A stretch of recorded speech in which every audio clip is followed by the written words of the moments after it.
Hello, JR. There he is. There he is. Good afternoon, good morning, good morning. Race Industry 2021, what's up? I see we're in your shop. I am here, I have a parka on this morning because I cranked the air conditioning up to about 65 degrees in here because it is 77 degrees outside in Race City, USA today. And it's a little balmy. So try to cool it down in here a little bit, but pretty excited about being with you guys. Has anybody done more of these than me? I feel like I just should be, part of the team at this point. You are, and I'm telling you, we're putting you in good hands here with Joe Costello. So we're going to get out here and you enjoy. Thank you guys. Excellent. JR, thank you. Judy, Francisque, thank you so much. JR, I appreciate you. And I'm sure people's heads are still spinning on the whole, NFT digital token conversation, right? Which is great. You've got stuff that we could touch it. Yeah, but I'll tell you what, man, I let me say on behalf of anybody that's over 40 years old, thank you for the previous webinar, because I still trying to figure out debit cards, honestly. I just thought, it is the future, and it's pretty exciting stuff.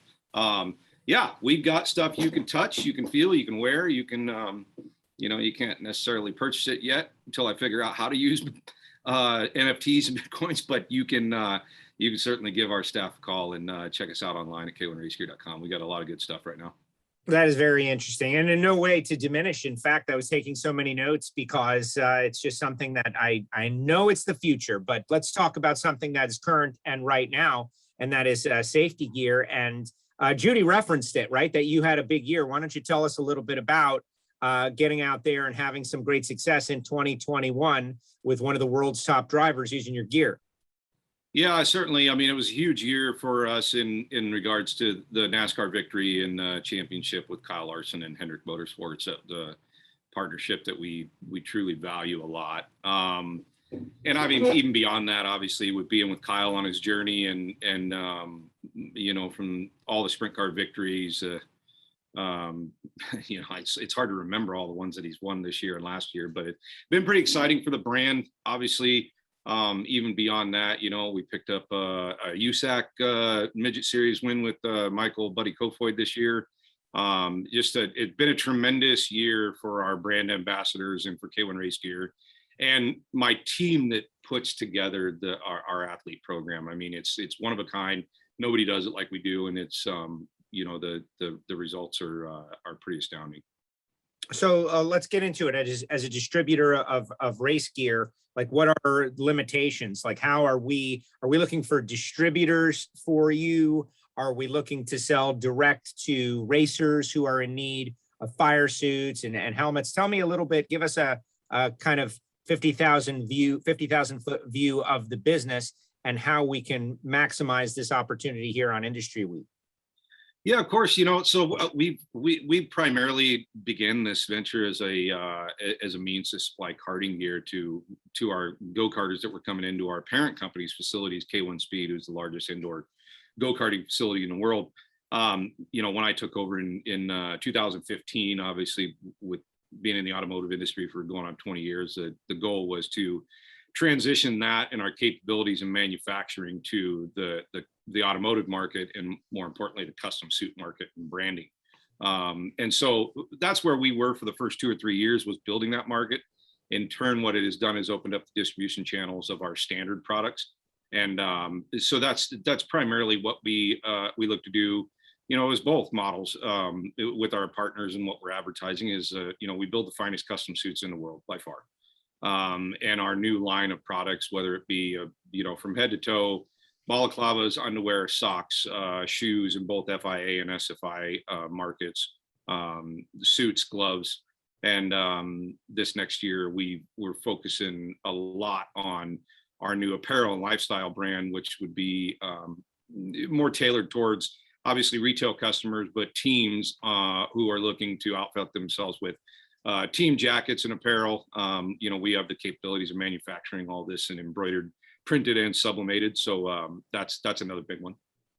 Well, and that's those are all related, right? Like in this industry, but it all kind of flows from the most important suit, which is the one the driver wears. And you mentioned, ours is the best by far. I know there are many out there. I don't know if so many is accurate, but there are many out there. Give us some information as to why you feel that that's true, that you guys are building the best in the business. Yeah, of course. We sourced all of our Nomex out of France, out of a very specific textile plant that we've been working with for a very long time. We feel that we've tested all of our materials, obviously, with SFI and FIA, and not only do they pass, but they far exceed what the even minimum regulations are for the homologation standards. As far as what's best, so in our industry, it's never going to change, right? As far as what we supply for the driver. The goal is always going to be the same: stay safe, don't sacrifice that integrity, but lighter and faster, just like any component that we're trying to build. And there's areas of diminishing return there, right? And we do a lot of R&D to figure out where those are at. I think that I would say that our abilities on the custom suit side of things, because we are a true custom suit company, we rarely duplicate our designs for any driver, and we've used that technology. Our slogan is that we are the racers brand for safety gear and apparel. We utilize these racers and our partnerships with them to develop products. For years, it was just never that way. There was a gap in the market there for somebody to come in and say, okay, drivers, this is not just this blanket that you're going to put on yourself. Yeah, it's safe, but like, what do you want? Give me some details about what you want. For instance, on a lot of our standard suits, what we're doing now, and I can not show you one of these suits behind me that's for a sponsor that hasn't allowed that to come out yet, but one of our drivers, a very big name driver, is he utilizes pre-bent arms with gussets in it. He likes the idea of long races not having to fight against the fire suit. So we've actually implemented that design into some of our standard suits now to give whoever it is, you want to call them average Joes, the walk-in customer, the retail guy, the Saturday night racer, weekend warriors, whatever you want to call them, we give them the opportunity to wear the same exact suit that the highest level driver in F1, NASCAR, IndyCar, anything would get. So we don't just utilize one material for one driver or one product. We use it across our entire scale. Excellent. One thing that I've noticed, and I'm sure everybody else has too, is that once upon a time, safety gear, and you referenced this a moment ago, pure function, right? Pure function, baggy, everybody looked fat. But now it's like drivers want to, you tell me, right? Did they tell you, hey man, I want to look cool in this thing? Because the suits are tight and they just, to me, they look so much better than they did, 10 years ago. Talk a little bit about working with the drivers to make something that keeps them safe primarily and abides by all the rules and specifications, but also keeps the image going of the, these superstar hero drivers that they are. Well, because I'm a good boy and I've been sitting in here watching for the past 3 or 4 hours, and I want to piggyback onto one of the titles of the previous guys that were on here with NFTs, was how racing brands can create value. I preach this to our distributors, but I preach it to my design guys, to my sales staff, to everybody that works in this. Is we don't just build function anymore. That's priority number one, is always going to be the same, is to protect our drivers. But a few years back, and especially with the world that we're living in now with social media and with advertising and the cubic dollars that sponsors are spending to partner with these race teams and individuals, it's paramount that they look good. It's paramount that they are, not only are you a walking billboard, but what attracts sponsors to you, how you look, how you feel in the suit. These things are vitally important to race car drivers. I can tell you one of the reasons people say whatever they want. How I became involved with Kyle Larson is, just for an example, he was a guy that was looking for an opportunity to be more involved in what he looked like, and how he could represent, not only Hendrick Motorsports and Mr. H and the family over there, but, Kyle races sprint cars. He races midgets. He races outlaw carts. He's got, families and sponsors that have been with him for a very long time. And instead of just wearing, an old plain functional black suit with a, the manufacturer's giant logo on the front or the back. We got prime real estate on this thing, and these people are spending a lot of money and a lot of time to be involved with you. How can we make them look better? And a lot of times my staff works directly with a lot of the buyers of these particular suits instead of just the drivers. It's, what can we do to bring out the brand? How can we enhance your brand's recognition at a racetrack? And so that's really, really important to us. And I think, again, to go back to that title, it creates just a tremendous amount of value for not only the driver, but for the teams and the businesses that are involved in that team. What does that process look like? Walk us through. You don't have to take very long, but it's intriguing to me that, obviously you got to measure a driver, but you've got a lot of parties involved. And, this is something they're going to be wearing for many hours, from early in the morning, driver introductions, to the end of the day in a 200-degree car. Talk a little bit about the process of getting it right for a driver like Kyle. Yeah, certainly. So, again, to go back to our company's motto, being the racer's brand of safety gear and apparel, is that everybody here is raced. It's part of coming to work for me. It's a prerequisite. You got to know the game. You got to have been in it. And part of that is knowing what works, what's wearable.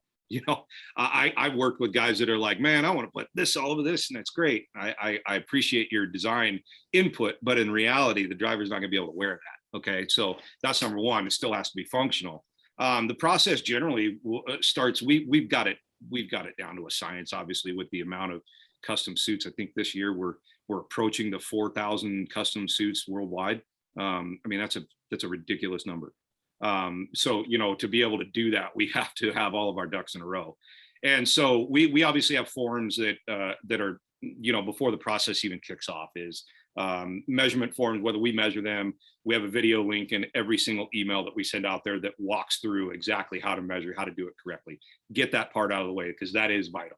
The second part is creating or submitting high-res artwork, Illustrator files. Most of the race car drivers have a wrap company that's done artwork for them, so we can generally pull vectored files from those things. And then my brilliant staff of designers who are incredibly patient, they, like I said, we could talk hours about where a logo should go, how it should look, how it's going to function. They know all these things, and we're pretty good and steadfast about, teaching the driver, this is going to look good here. And, you're going to get some pushback from time to time about, well, that's not what I want this. And at the end of the day, you're a custom suit company. If a customer is being reasonable about what they want, we're happy to oblige. But that's from start to finish. The whole building of fire suits has not changed a whole lot, as far as the production of them and the manufacturing of these textiles. There's certain things, gussets and areas that we've changed materials around to make them lighter, a little bit more comfortable, and we do that a lot. But the integrity of a fire suit has generally stayed the same. It's just gotten lighter and a lot easier to wear. The design that you bring into that, again, can't change those things. It's gotta be functional, so that part is where, once you're past that part, manufacturing of the suits is, it's really just staying on top of your production staff, staying on top of the newest, latest and greatest. It's like CNC machine, with Dick and the guys at Dart. Every couple of years you got to retool, and you got to be able to manufacture things to the highest standard and do all the retesting with SFI and FIA. So that's really what the process looks like on a daily basis here in that market. Now, we spoke with the folks at SFI a little bit earlier this week. You've referenced SFI and the FIA standards. Like, what's the difference? You offer them both. Is one better than the other? And in your experience, like building suits to both specifications, give us a little insight into that. So we touched on this a little bit back with Hammond, and it's a great question. I'll never be the judge of which one's better or which one's worse. They're both vital to our industry as a whole. They both have a place in this market, and worldwide, obviously, you see FIA standards being sort of the gold standard. The difference is, as the way I can explain it from a manufacturer who submits materials for testing, is that SFI's focus is primarily on the materials that we're using year to year, that those materials stay up to standards.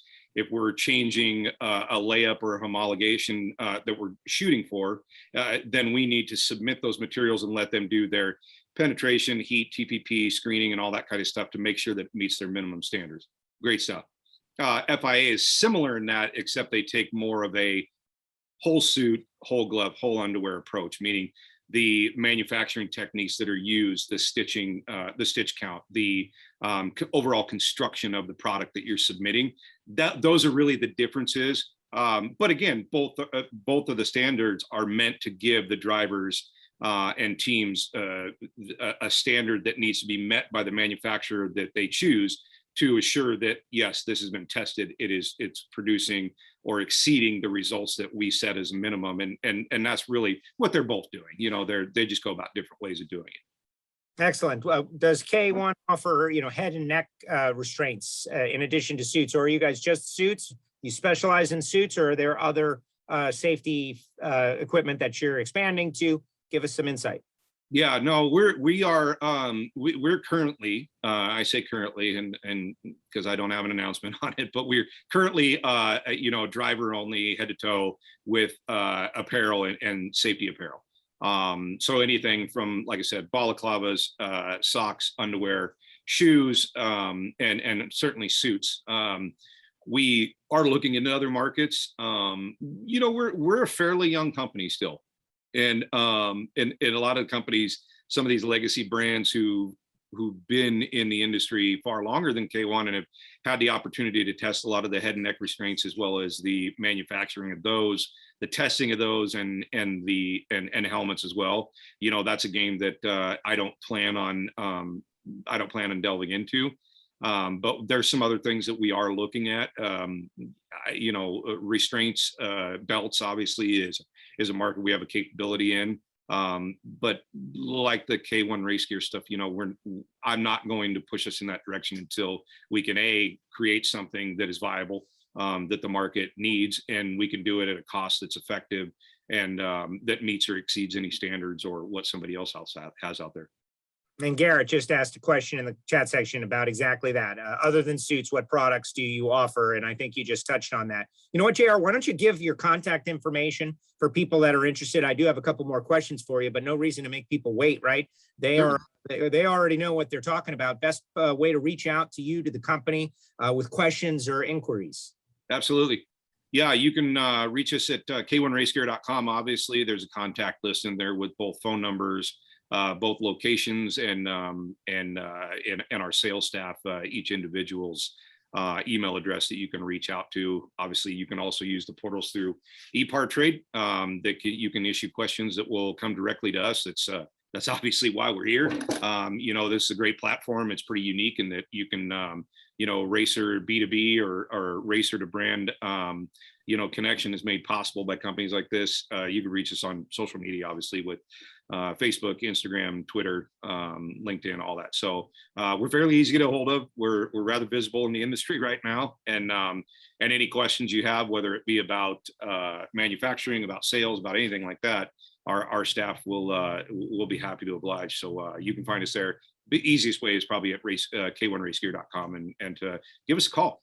I mean, we love talking to our customers. Excellent. Are you doing anything with drag racers? You name check Formula One, IndyCar, sports cars, rally, and definitely I understand the difference. Drag racers don't always necessarily wear a suit. Some do in the highest ranks, but what is your reach into that market? Yeah, it's a new market for us. I mean, I grew up in drag racing, so it's not necessarily one for me, but we've started in the sportsman classes, obviously, with the 2 and layer SFI 5 stuff. Which is the largest market in drag racing. I mean, there's absolutely hundreds and hundreds of these people all over the world, and so we're pushing the brand through those avenues. We've got a pretty good response, really. And then we do have SFI 15, which is good up into the alcohol series drag racing stuff. And then we are working on a layup for SFI 20 as we speak. So I anticipate early 2022 that we should have at least all the segments of drag racing covered. And then it's really just about taking the ball out on the field and playing. Well, exactly. And that's another avenue where we've seen from pure utilitarian to utilitarian and stylish and cool and people really going over the top. but I would imagine that you guys want to be there, and it's good to hear that you're going to be. Well, it's still, much like sprint car racing and dirt car racing. I mean, the other half of that market, and probably more than half, is drag racing. The grassroots, they run deep in the United States, and it all stems from, my father was a fuel racer back in the 60s, so I've been intimately introduced to the NHRA, as well as all the other drag racing associations. And I can tell you that it's a massive market, with a firm grip and legacy in the motorsports industry. It's where it really all started was, hey, I think I can beat you from here to here.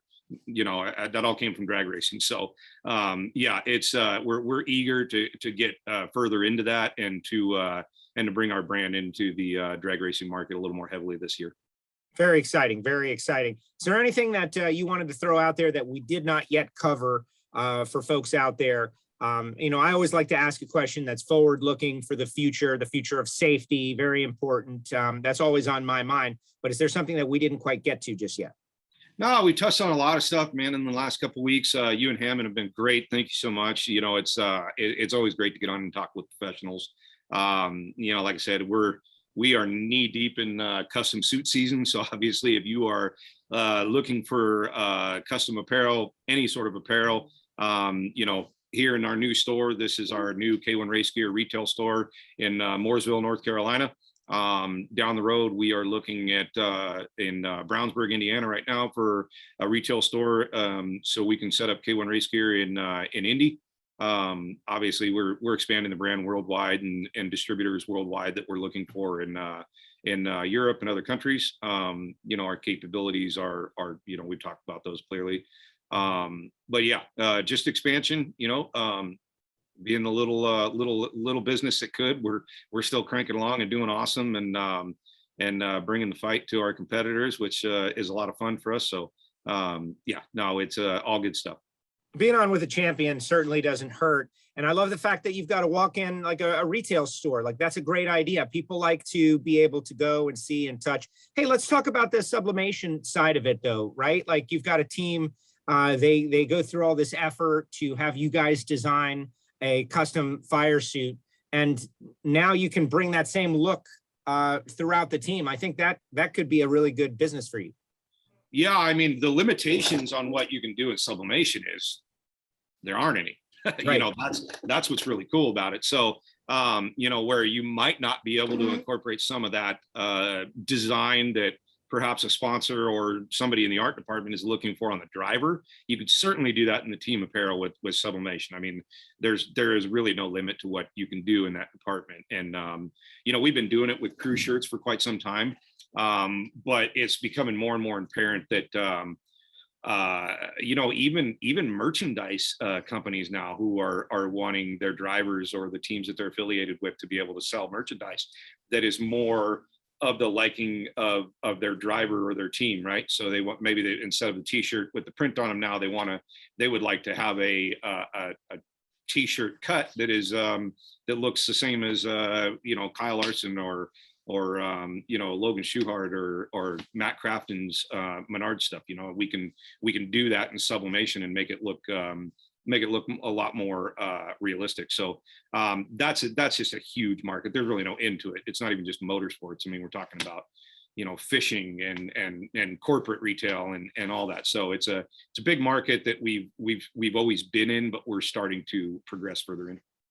Exciting. And as far as the future goes, keep up with what's current and what's hot. It's easy to say, but it's not always easy to do. As world motorsports goes forward, like we've experienced the last changes of 10 years, and we've seen how much it has changed. When you look out 5 years, 10 years down the road, where do you see like safety equipment, driver suits, like what can change from where they are now? Well, I think that a lot of the focus is going to be to take what we've learned in the driver level and to start applying that to other areas. I mean, one of the big topics that we've talked about with a lot of the racing organizations and the racetracks around the country, at least here in the States, is getting more education and more equipment available to track workers. I mean, that's a huge one. There's far more tracks than anybody actually knows about. And some of the safety standards that are at some of those places are lacking, so I think we're going to start progressing in that area a lot more. I think that our assistance, but also our knowledge of how fire works and how fire suits and equipment work, is something that we're going to focus on a lot. Yeah, beyond that, we're going to just, like we've always done, we take big swings. You're going to see some big things out of us. We're going to be progressing, obviously, worldwide into a little more of the open wheel stuff. Whether it be F1 or even F2 and the Mazda Road to Indy Series, IndyCar racing, we've dabbled in, and we're starting to get a pretty good response from. So I think you'll see our growth pretty well throughout that. And then, we're going to keep doing what we do. And what we do is we provide really high level safety gear, really high level equipment. And again, we're the Racers brand of safety gear and apparel. Everybody knows us. They know how to get a hold of us. We are at the racetrack. We are, we're consistently, we're very lucky to be able to do what we do and be married to people that are understandable about it. So that's, I throw that out there also because, we're about to go on the road here next week. And I don't know, I'm not exactly sure when I'm going to be back home. So, but that's part of what makes our brand great is we truly live it and breathe it. Excellent. JR, thank you very much for sharing so much information. I appreciate it. Congratulations on your championship season. That's a great thing. Judy and Francisque are back. Thank you again. Thank you, Joe. Great to be with you. The beauty of talking to you, JR, every single time I talk to you, I always learn something new. Now you're opening up a location in Brownsburg. It's just, it's just amazing. That's because I'm secretive and I don't like to give you everything all at once.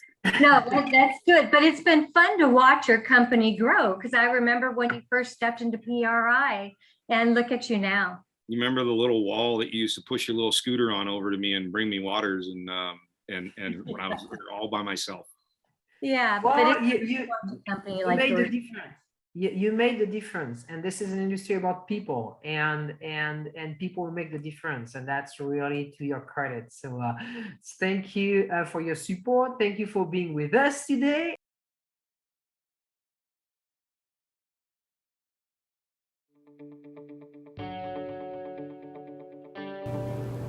The concept for Epartrade is basically, in my opinion, there's a big hole in the internet. So the internet started many years ago, but there's never been an online business community for racers on the World Wide Web. The need for Epartrade is actually quite obvious. Basically, people in the business of auto racing need a place online to hang out and get their problems solved. It's extremely simple for a buyer or for a supplier to interact on the platform. The first thing you need to do is sign in, which is free. And the second thing is, when you see a product that you're interested in, all you need to do is click on request more information. If it's a company, you click on request more information, and then from there, it is forwarded directly to the buyer or to the supplier. You can go to epartrade.com, you become part of a community of businesses in racing, and it makes sourcing products much easier than just on the internet or using Google. At Epartrade, there is no e-commerce. It's literally a connection just like at a trade show. So now, any time of the year, a buyer could reach out to a supplier through an email. More than that, it's a place to go just to keep current every day. So it's a good place to start your workday in your racing business or in your offices of your professional race team. And you're current when it comes to new technology, industry news, technical papers, technical videos, all of that and more. We're not looking for a million hits per day. All we want is people who are really the volume buyers of racing products in the racing industry to be part of the little world of Epartrade. We have racing businesses participating from around the world. So you get suppliers from around the world, you get buyers from around the world. Epartrade really eliminates having to travel, closing down your shop. Now you have a place to showcase globally your racing product and technology.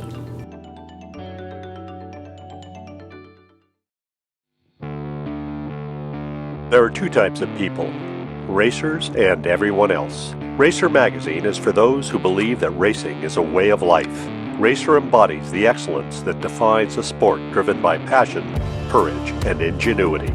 Get 1 year of both Racer's print and digital edition for only $39 with instant access to our entire digital issue archive. Subscribe now at info.racer.com.